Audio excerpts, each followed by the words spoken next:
বলছিলেন আপনার 15 কাঠা ভুইতে জমিতে কাজ কিনাটা বলছিলেন 15 কাঠা ভুইতে খরচ দিতে 30,000, বেচা কেনা করেছে 1,90,000। আলহামদুলিল্লাহ, তো অনেকটা লাভ হ্যাঁ, করছেন। আল্লাহর রহমতে আল্লাহ দিয়েছে।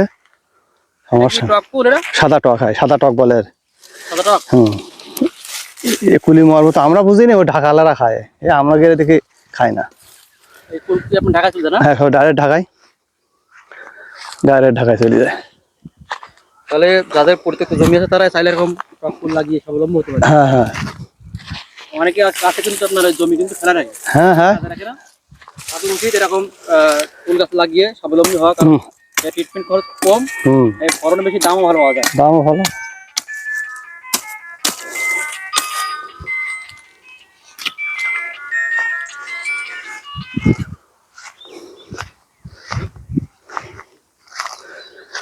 এত পরিমাণ কাটা, প্রচুর কাটা। আল্লাহ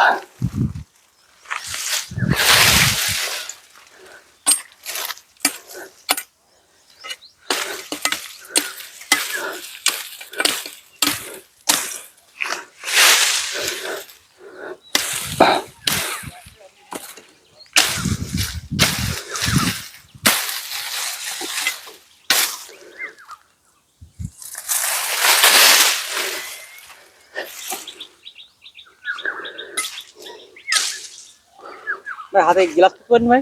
গিলাস আছে, তা পরা হয়নি। ওই আপনার হাতে এখন লাগলো। হ্যাঁ, লাগ এটা লাগবে এক ভাব লাগে।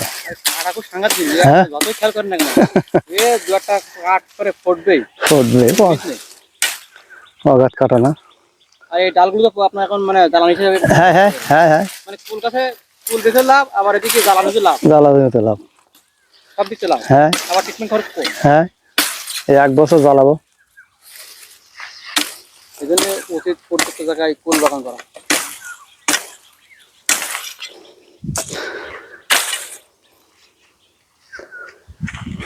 তারপরে আপনার এই জমিতে মোট কতটি কুল গাছ আছে? আনুমানিক 50টি। 50টি। আর কতটুকু জায়গা এটা? 15 কাঠা। 15 কাঠা। 15 কাঠায় 50টি কুল গাছ। তাহলে এই বছর আনুমানিক আপনার কেমন লাভ করতে পারে? 1.5 লাখ। 1.5 লাখ। ইনশাআল্লাহ 1.5 লাখ টাকা লাভ হবে। আর আগামীতে ইনশাআল্লাহ আরো ভালো লাভ হয়ে গেছে, লাভ হয়েছে। সাবধানে চলেন, সাবধানে।